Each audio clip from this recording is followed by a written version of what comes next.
Hey there, Path Podcast listeners. This is your editor, Alexis Corley.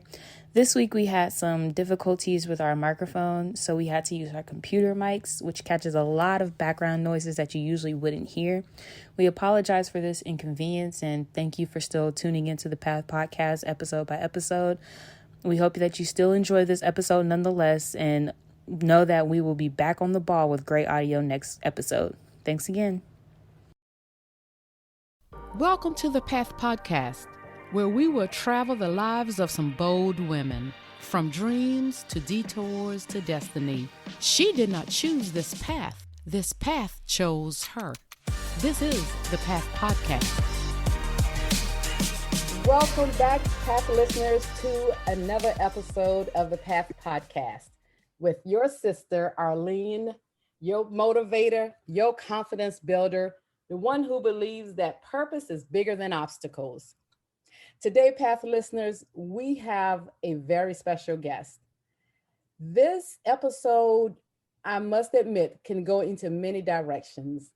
Me and my guests, we've spoken briefly, and this is one where this is our first time really talking. And when I connected with her and read her story, I knew I had to have her on the show.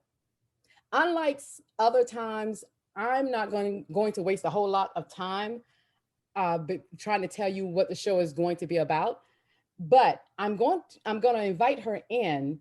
But before I do that, Christine, I want still to tell everybody what the show is going to kind of go in what directions. It's going to be all over the place, but it is going to be an informative show.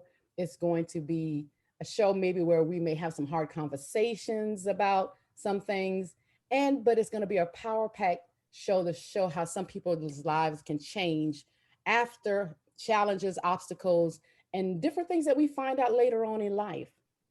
Today, Christine and I will talk about how her life changed after coronavirus, peeling back some of the layers being raised by her mother and father that we will get into, why she started 2 podcasts, one shared with her sister, lessons learned after being raised by family members who we're going to talk about that part later. I don't want to say it right away, Christine. I'm going to we'll dig into that part after I introduce you, and how to move the conversation forward on certain topics.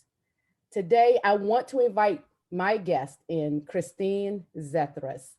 Hi, Christine. How are you? Hi, Arlene. Thank you so much for having me on. I really, really appreciate you. No, I appreciate you. And I didn't want to start talking first to say anything about you. I wanted you to come in first. Tell us a little bit about Christine Zethraus, who you are and what you're doing today. And then I will ask you later, like my normal question, tell me about the younger Christine. But right now, tell me, who is Christine today? Christine is a 44-year-old woman who has finally realized her worth, finally realized the things that made her unhappy, finally realized how to set boundaries, and is good right where she's at right now. Oh, wow. That's powerful. So that'll lead me into then, tell me about the younger Christine, the one who thought she had life all figured out, who, you know how we are, Christine, when we were 18, leaving high school, thinking we know what we want in life. And most of us think that, regardless if we didn't, who thought she had life all figured out. What were your hopes and dreams? And are you doing that today? So when I was 18, my goal was to get out of move out of my dad's house. I just was wanting to live in a place where it wasn't chaotic. Mm-hmm. And so I moved in with my boyfriend, and he turned out to be my husband for 20 plus years. Mm-hmm. So I didn't have any career goals or anything because I was in survival mode. Oh, wow. Oh, that's deep to say you were in survival mode. Mm-hmm. And you know what? I bet a lot of people out there can relate to that. And even if some of us don't admit to it, that we've been in that survival mode a lot in our lives. Were you that way throughout your whole childhood as you can remember? Pretty much. I mean, when I was like from, I guess a baby till about 12, I was very quiet. I was meek and I was mild. Hmm. I could never express my truth or how I felt. And then when I hit the teenage years, I was angry and rebellious. Oh, wow. Wow. That's a lot. And I'm sure with the show today, we're going to get into some of the reasons probably why or what made you feel like if you, I think, like you said, you're the person who know yourself more today, the 44 Yes. year old Christine. And everyone out there, that's what we're going to touch on today. Christine started a podcast that I discovered, and the title of it is How Coronavirus Saved My Life. Now, with that title, you will think you just can understand mostly what it's about, but it was so much more in it once I listened to it, and I would encourage everyone out there to listen to and what she said in it. And Christine, let's fast forward to so people may understand what you just said about your younger years. Of course, that was around 2020 when we started that. Tell me a little bit. Your background is in the medical side of the medical field, is it not? Yes, yes. I kind of got my act together, I guess you could say, around 25 is when I Yes. finally, actually it was right after September 11th. That is what was a pivotal Really? moment for me. And I was like, I need to help humanity. And it was like my first kind of calling from God. Like, I need to help humanity. Mm-hmm. And so I decided to be a nurse, and I was a trauma ICU nurse for 5 years. But while I was, working on getting my basics, I worked as a psychiatric mental health tech, and I'd heard about these psychiatric mental health nurse practitioners. And so I knew that's what I wanted to do, but I had to get over this like regular nursing thing first before I could go get my advanced practice license. Mm-hmm. Oh, wow. It's interesting how we still go into those lanes of you felt like you said 9/11 kind of ushered you into somewhat look like a purpose of something of so much bigger, something bigger than yourself, like you said. And that should have done it for all of us. And so you're in the medical field now. You're practicing in those areas. You've been there now for these past few years, all over the 20 plus years. Yes, yeah. I mean, I've been a psychiatric mental health nurse practitioner. And by the way, let me just say, describe what I do, what that means. Yes. Hmm. I diagnose Hmm. and treat and create plans for um, people that have a psychiatric illness. So people that like have schizophrenia, bipolar, depression, and I work on a psych inpatient unit where people have been like committed in the hospital by a judge. So they're the sickest of the sick. That, that has to be heavy. Uh, uh, Yeah. uh, I mean, heavy meaning meaningful, but still heavy to just see someone in that the state that they're in a lot of times. I would Yes, I would because think. yeah, yeah. I mean, it's funny you say that because yeah, especially if they're psychotic and we're still trying to get their meds right or whatever, and some of these Mhm. folks need 2 to 3 big, powerful meds just to get them calmed down. So, Yes. at any moment there's always like this violent, you're at risk. Yes. I've had family members who worked around, it was more in the youth side of Hmm. different places that, have some of these young people that be there. And just to hear some of the stories and the violent outbreaks and, it just so much that goes on in those areas at least, it has to be a lot. Have you ever, if you don't mind me asking, and move on from that, seen anyone who you felt like success stories from it, or are there a lot of success stories from some of the patients that you've worked with over your time at least? There have been, especially the ones, because sometimes when people use drugs, Yeah. it's hard to know, is this really a psychiatric disorder or is this like a drug induced psychosis? And so those people kind of more, but the ones that are like chronic with schizophrenia, I mean, it's kind of a revolving door because they stop their meds and it's they're just constantly the same kind of rounds of people. But that's why we're there to support them. But it's interesting you were talking about, this type of line of work, because one day I was driving into work and I said, oh my gosh, this feels like childhood. You know what I mean? Oh, Like wow. that threat, and Mhm, anxiety and that fight and flight. One mhm. day I said, my God, we're all just going to childhood every day. Oh, wow. And of course, because I want to go into that eventually. I've heard you talk about the fight or flight in when you were on your first recording of one of your recordings, at least on your podcast, and and to jump back into moving forward because it is ironic to me since I know some of the story from you, hearing you talk about it, how you are in this professional area. Are you still in it to this day? I am. I've cut my hour. I mean, I was full time, really wonderful salary. Mhm. Kid not complain. Yes. But after my shift, after getting coronavirus, I was like, this is not where I'm meant to be. So I've cut my hours way back. So I'm basically having to budget money and things like that to, and I pick up shifts here and there. My job is extremely supportive. They know what I'm doing. They're just also supportive, which is great. Wonderful. But it's kind of a shift, when something that's guaranteed. But the thing is, if you're frustrated every day, that is your sign that you're not living your design. I love that you said that because I was just well, not just, but I talked to several other people that are doing major things differently in their lives and because like you said, and I want to go into that with you, after 9/11 you had a major shift.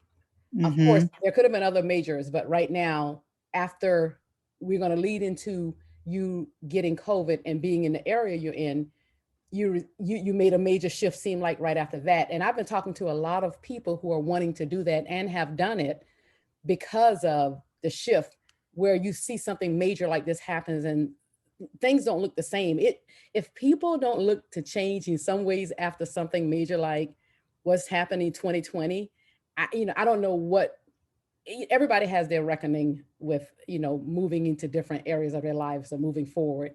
But if 2020 didn't do it or make us at least think about it, I don't know what else would. But so tell me this, you cut your hours and did that happen right after? Tell us about the time leading into you getting the coronavirus, if you don't mind.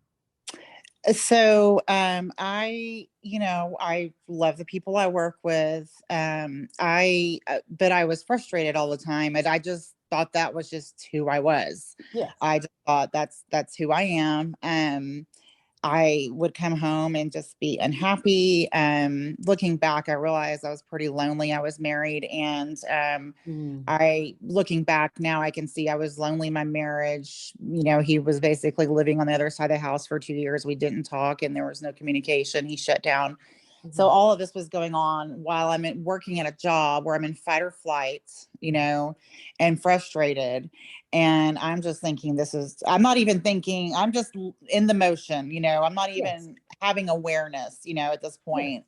Mhm. And then when coronavirus happened, it was interesting because I had a trip to Spain booked with my friend Adrian. Mhm. And I was like, this is where I'm going to find myself. So I think kind of at the beginning of the pandemic, but around that time, I Mhm. think I started really wanting to find myself, like Oh, good. starting to seek. And so we had my trip booked to Spain, and then the pandemic happened, and of course that got canceled. But my coworkers and I, there's just kind of a handful of us. We were sort of thinking, we were going to be okay as far as the pandemic or the virus because our building is not attached to the main hospital, Yes. and our building was the first outbreak to happen. Mm. Wow.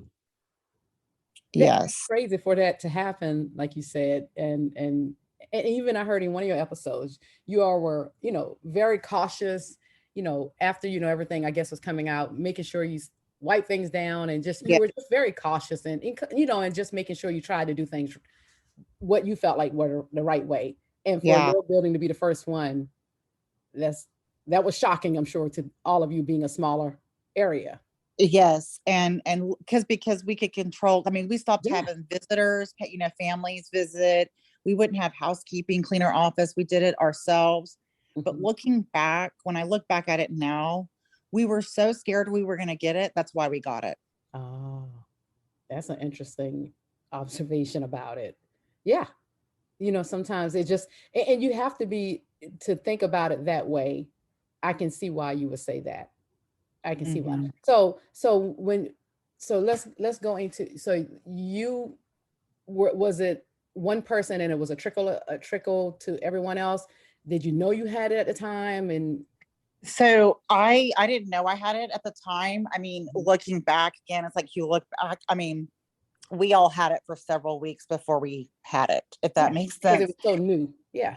Right. I mean, I don't know if you've heard of the COVID purple toe, but I had that like several weeks before I started running fever. I thought I stepped on a piece of glass and I looked at the bottom of my toe and it was like purple and blue, but there was like no blood or scab or anything. Mm-hmm. And then it went away like the next day. And then it happens again the next weekend. And I was like, what is this? Like, and then we were all fatigued. We all thought we just had stress and allergies, which we do have allergies down here in Texas. But after I came back to work with quarantine and all that, I was asking different people about their symptoms, and we all had the same thing for weeks. We just didn't know we had it. Mm-hmm. Mm-hmm. And then the first patient you know was running fever, and then she was positive, and then it just was a domino effect after that. Right after that. And, Hmm. and, and something I heard when I listened to your podcast is, after all of that, it was a domino effect, like you said. And then you talked about the pivotal moment. It's interesting, you said you were already planning to try to find yourself on that trip to Spain if you were able to make that trip. But you found it's like you had a pivotal moment while being in your backyard. You were back home quarantining, of course, away from your husband at the time and daughter. You have a beautiful young daughter, I read. And Hmm. and you said there was a pivotal moment. Can you tell us about that pivotal moment? You felt like, is that, or you may tell me a different time that maybe you felt like it was a pivotal moment during this process that changed your life, that made you say, I'm going to start a podcast, that just changed Christine from to be who she is today somewhat. Is that one of the moments that changed you in some way? Yeah. Yes, it was, because the first day I was running fever, but I felt Mhm. fine. I mean, I felt completely fine. And then the next day it was like I was more fatigued. Let me go outside and walk.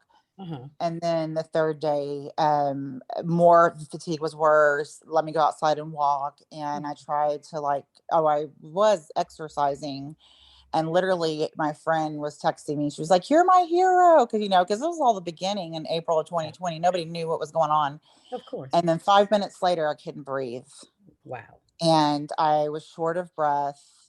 I couldn't breathe. And I was gasping for air.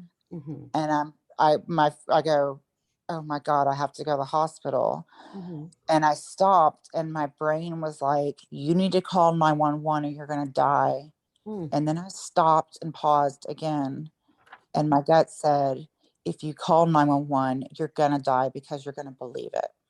Oh wow. Wow. Because sometimes we can believe, I think it's trying to understand and articulate that we can be what we think sometimes, or become what we think. Our thoughts plays a huge role in how I believe the body reacts and everything as well. It is a better way of saying it, I know, but I can understand that. Wow, was that something you always felt that way? Because I know you said that earlier, but you just really had that thought that, if you went there, that you would have died. Yes. Wow. And what's interesting about that, like fast forward later, like Yeah. I have a friend of mine who's a nurse that works in the COVID unit. Hmm. And she says once the patient gets on the ventilator, they die. Once they're on the ventilator, they die because they believe it. Wow. Wow.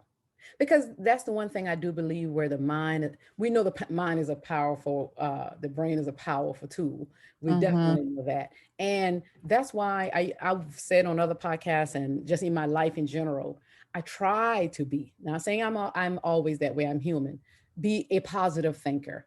Even the way the world is going, even where, a lot of things don't go the way I want it to go, I'm that one who will try to always find that positive side. I'm always going, you will never hear me try to say I'm broke, I'm this, I'm that. That's negative. That can be less Yeah. than, let me say it that way. Because I do believe words are powerful. Our thoughts are Right. powerful.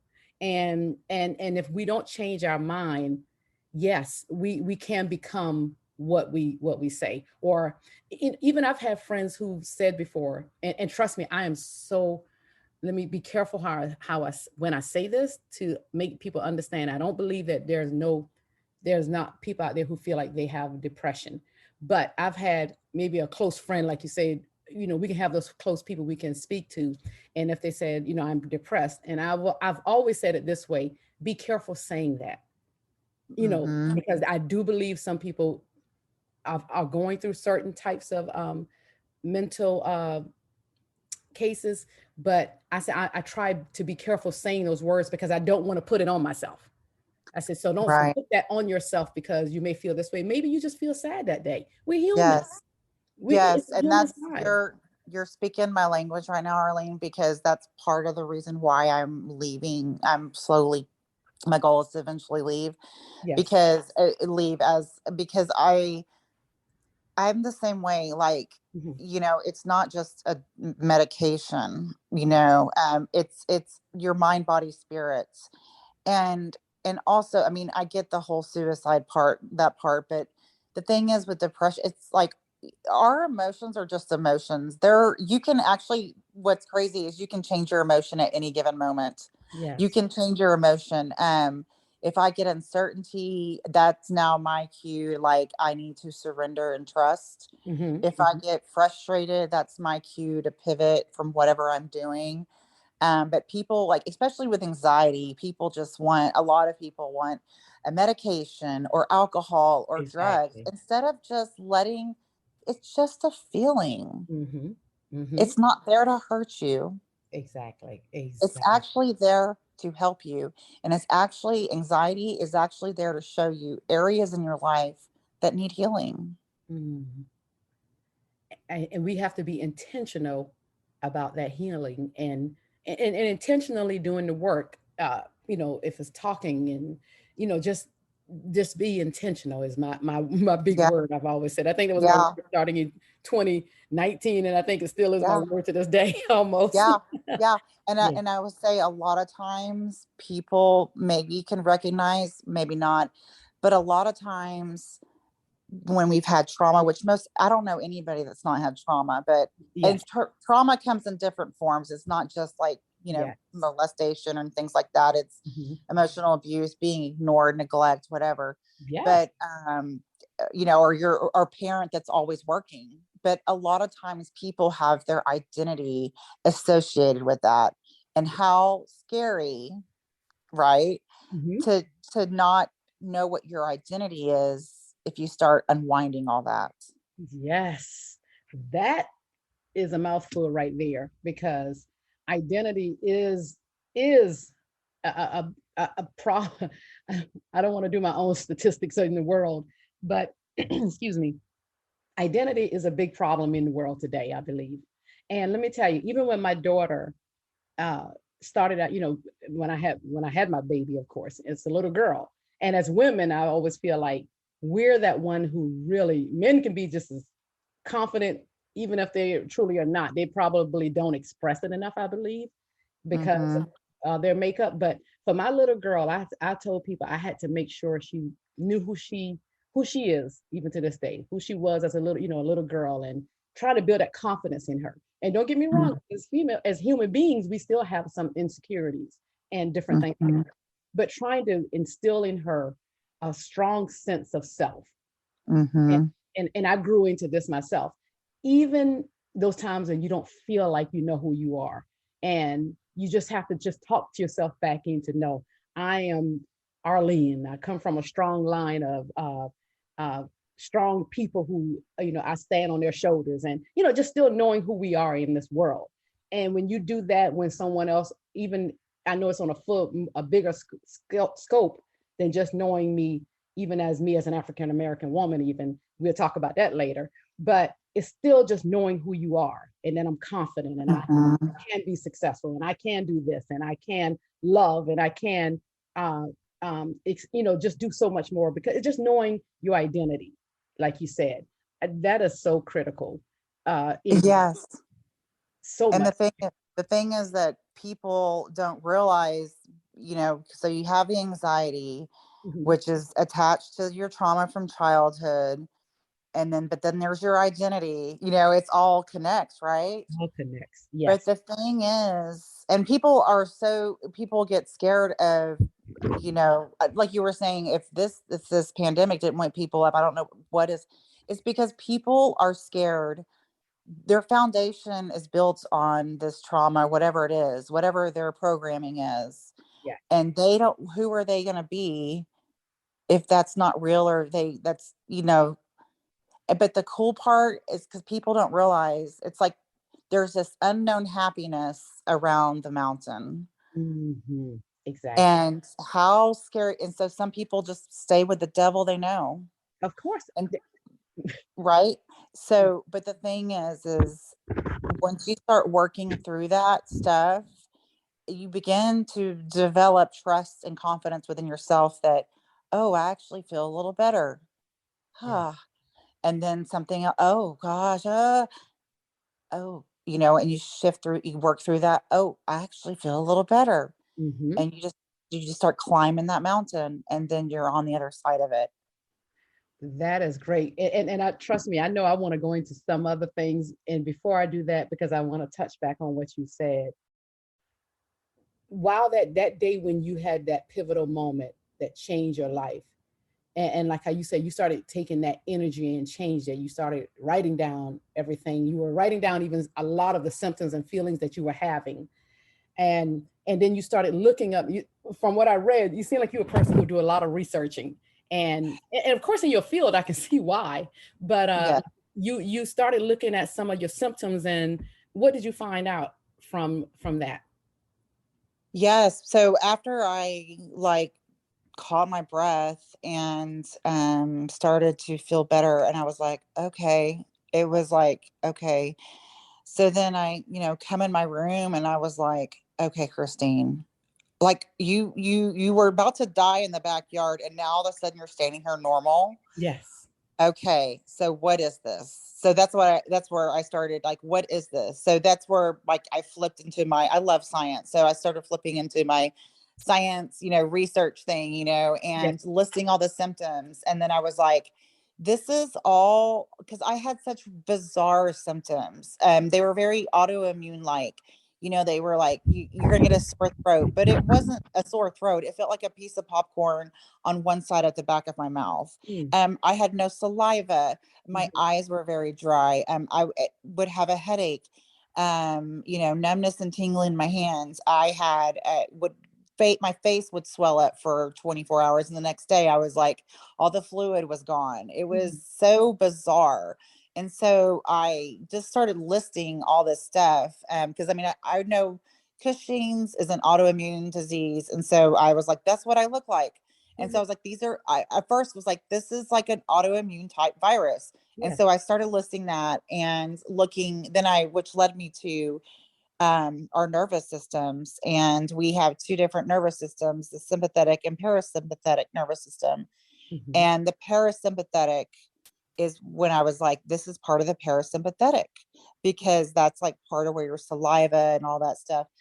And then there's the vagus nerve. Our vagus nerve, it's in Latin, it means the wanderer. Mhm. And it starts in our brain, and it travels all around our body, and Mm. it hits a lot in your throat and your mouth. So I was like, the vagus nerve, okay, I remember studying that, but I don't really remember what it did or what it was for. Mhm. And I was like, oh my goodness. this nerve is like our relaxation nerve. Mhm. And most of our vagus nerves are under stimulated because our parasympathetic nervous system is where we're resting and digesting. That's where we're chillaxing. That's where we are meditating. That is where we're getting enough rest. That is our gut health. That is laughing with our friends. Mhm. Our Mhm. sympathetic nervous system is our fight or flight. That is what we're all in. I mean, just going through a drive through, ordering food, fight or flight. The Yeah. phone ring, the text, all fight or flight, the Mhm. doorbell. So so looking at the vagus nerve, I was like, okay. So that's when I began to start meditating because I was like, I want to get these symptoms better. Mhm. Mhm. That's and that's interesting, everyone. Let me tell you, I've never really thought to look up what is the vagus nervous system, until I listened to her tell this part of her story in her podcast. And it changed me to understand a lot of what, and I have it written down over here. What is the sympathetic nervous system, and exactly in the parasympathetic autonomic nervous system? And I'm sitting here like, wow, it's crazy because I'm not in this area of expertise, but it intrigued me so much to understand because it affects my body. It's Yeah. understanding that, and everyone out there, why not understand what makes us have these stimulates that fight or flight, like Christine said, those responses versus getting where the body then wants to you have to put it back into alignment and get it to rest and digest and feed those responses as well. But that is so, it was so profound that everyone, sometimes sometimes that's what we can use Google for, to get some Yeah. information. Now, I probably would have not known. I do look up, like, if this symptom, I will look up stuff like that. But Mhm. I'm thinking, some of us may have to, if we look it up, then maybe we can go to somebody else we know in the medical field and say, kind of tell me a little bit more about this. But they did Yeah. break it down so simple, just the way you did, and it made me understand it better. And I'm a lover of learning and growing, and it was so interesting to read that. And and Yeah. and and this can go into a lot of, you said, I know you said you started yoga, you came off of social media for a while, and what made you do all of that? That was to put your body back. You felt like in alignment to just try to get through this at that time. Well, and again, it's like when you looking back, I guess I was laying little pebbles to lead up to that moment because I'd already was off Facebook because Oh, of my okay. stressful job. I was so sensitive. And it was during all the politics stuff. I didn't want to hear anything, any drama. It's like Gotcha. I just sit in my backyard. So yeah, and then I had long COVID symptoms too. So I had long COVID symptoms, and what was happening was I would be on Twitter and reading about long COVID, and next thing I know, I'm thinking I'm gonna have to go have heart surgery. Yes, makes sense. Yeah, and so, and the cool thing about the vagus nerve, it is so easy to stimulate. It is like the most easiest practical things, like humming. When we hum, like we hum to babies, Yes. that's our vagus nerve. It's us stimulating our vagus nerve. Wow. Yeah, That. when we like gargle water, we're brushing our teeth, Mhm. stimulating our vagus nerve. Yeah, that is a great way of breaking it down so simple for us to understand, especially the humming to a baby. Yeah, That relaxes you just hearing that, for because yeah, it should relax our babies. So imagine yeah, that we need to do that for ourselves, and yes, how we need to bring calm ourselves back down. yeah. My favorite thing is another thing is to stimulate your vagus nerve is just simply laying on your abdomen. Mhm. I'll get on the floor for 5-10 minutes. That's it. That's how Wonderful. simple. And let me tell you what I even started just doing myself, Christine. I just started really, and it came from another guest who told me this, even though I've heard it before, but really taking a deep breath and Yes, then letting it out. And I really had to practice doing that because yes, I never paid attention to, like, okay, I do breathe like really fast, and taking that deep breath, for some reason, for me, it seemed like it makes me think just in those few seconds, and it mm-hmm, relaxes me. And I've even this morning did the same thing, just mm-hmm. taking those deep breaths in, maybe 2 or 3, everyone. It's just starting something small. Yes, yes. Feel if you feel It's like you're getting anxious about something. yeah, and that's funny you say that, because yesterday I was getting after it, cleaning the kitchen, doing something, and I was just like, doing that. Yeah. And I was probably in that for about 20, 30 minutes. I don't even, what's funny, I don't even remember what I was like anxious about. It doesn't even matter. That's what's funny. Uh-huh. But I was like, and then I stopped and I started taking slow, deep breaths and breathing through your nose, not your mouth. We're all mouth breathers, but we need to breathe Yes. in through our nose, because that's where our nose hairs cleans that oxygen. Mm-hmm. And so we breathe in and then hold in for 5, 6 seconds and then breathe out. Yeah. It works, everybody, again. And because Yes. I've been in that place of now being more intentional about getting quiet. My mind seems like it's always running, and Mm-hmm. trying to finally get quiet and settle myself so I can Mm-hmm. hear from my faith, hear what I feel like God is telling me. So then when did you start the podcast? Well, what's interesting is when I was in quarantine, I had this Buddha board that I'd gotten off of Amazon. I don't know Mm-hmm. if anybody's ever heard of that, but it's basically this type of wood they use, and then you use this like basically water, Yeah. and you can like do little designs and it'll start to fade away, and there's cool looking things. Well, I was actually talking as I was in quarantine. I was talking to my brother that who had passed several years before that. I was writing, I love you, Danny. I love you, Danny, on the board. And as the water started to fade, the words share, SHARE, was on the Mm-hmm. board. And I was like, I need to share my story. Mm-hmm. I didn't quite know like that's where I was headed.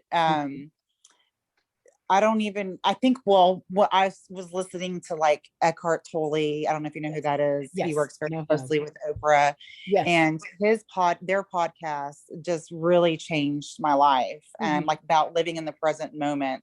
Mm-hmm. And that's where I started after listening to them, A New Earth. Yes. That's where I decided I need to, but it's like, I don't even know how to do a podcast, but Yes.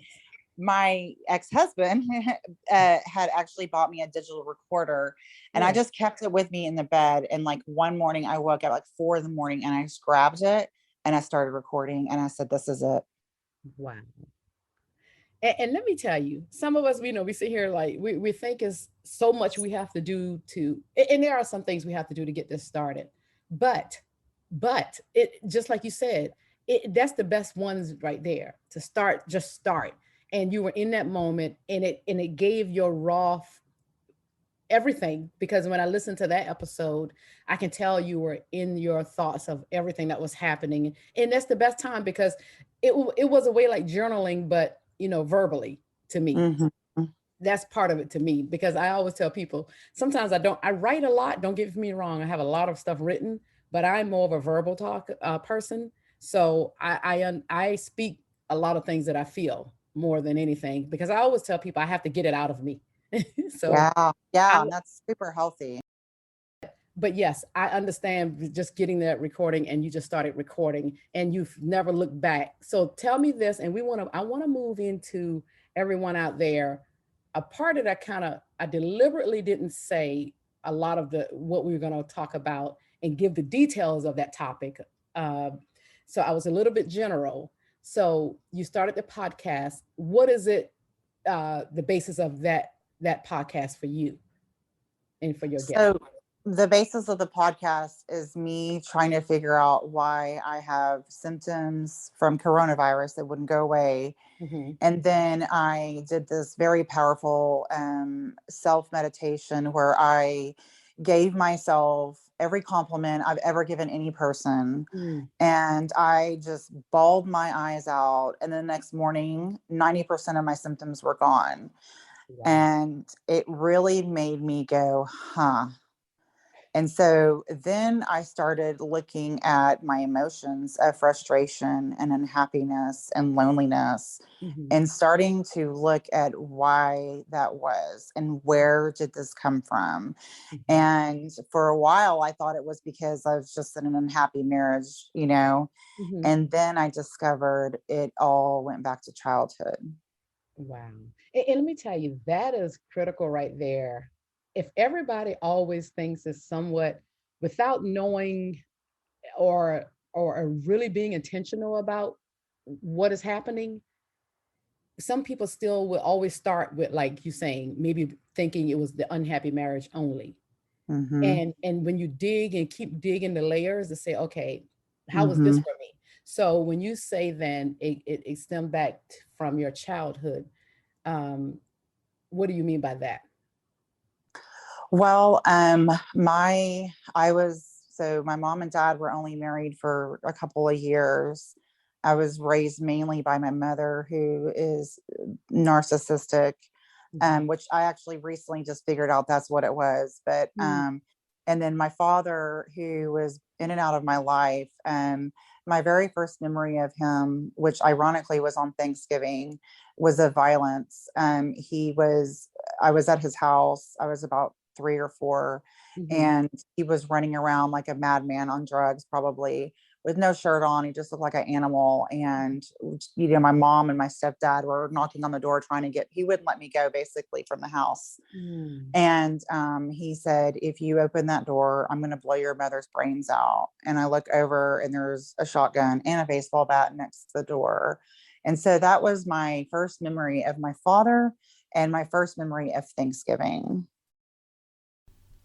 Hey, Path listeners, we are going to end part 1 of 2 here. The second and final episode will be released on our regular bi-weekly schedule, which is June 2nd.